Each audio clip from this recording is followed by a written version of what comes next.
datang di channel Sejarah TV. Sebelum memulai podcast, mari dukung channel ini dengan cara subscribe, like, dan share video ini. Tema podcast pada hari ini saya akan membahas mengenai sejarah asal mula jilbab. Sejarah panjang hijab adalah kisah agama-agama Samawi.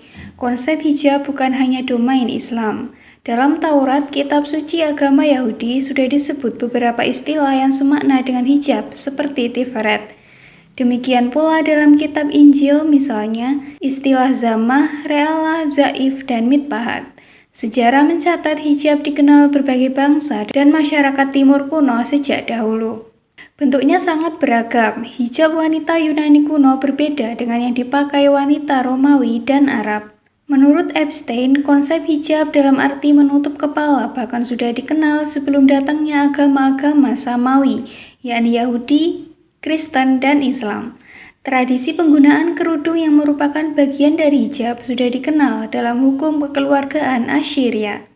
Hukum ini mengatur istri, anak perempuan, dan janda bila bepergian ke tempat umum harus menggunakan kerudung.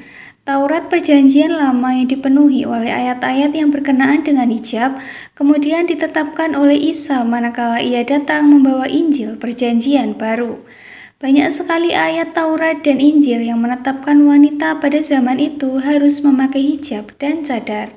Dikutip dari buku berjudul Ketika Fikih Membela Perempuan yang ditulis Profesor Dr. Haji Nasaruddin Umar, menurut The Fox, tradisi jilbab dan pemisahan perempuan bukan tradisi original bangsa Arab, bukan juga bagian tradisi Talmud dan Bible. Tokoh-tokoh penting di dalam Bible seperti Rebekah yang mengenakan jilbab berasal dari etnik Mesopotamia, di mana jilbab memang menjadi pakaian adatnya. Jilbab semula bagian dari tradisi Mesopotamia Persia, dan pemisahan laki-laki dan perempuan merupakan tradisi Helenistik Bizantium.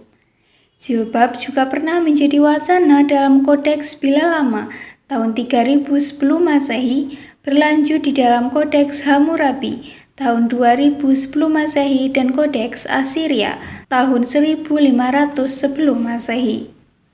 Ketentuan penggunaan jilbab sudah dikenal di beberapa kota tua seperti Mesopotamia, Babilonia, dan Assyria, dan menyebar menembus batas-batas geokultural tidak terkecuali bagian utara dan timur Jazirah Arab, seperti Damaskus dan Baghdad, yang pernah menjadi ibu kota politik Islam zaman dinasti Muawiyah dan Abbasiyah.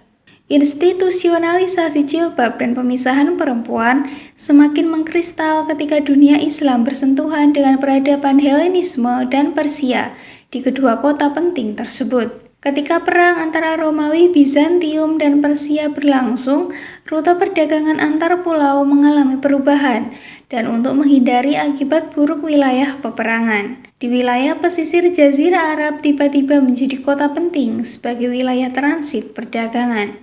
Wilayah ini juga menjadi alternatif pengungsian dari daerah yang bertikai.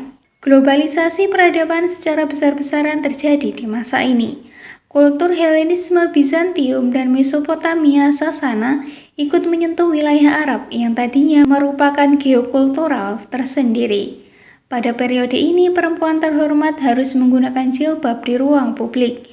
Jilbab juga menjadi alternatif pengungsian dari daerah yang tadinya merupakan pakaian pilihan, mendapatkan kepastian hukum, pakaian wajib bagi perempuan. Pakaian penutup kepala bagi perempuan di Indonesia semula lebih umum dikenal dengan kerudung.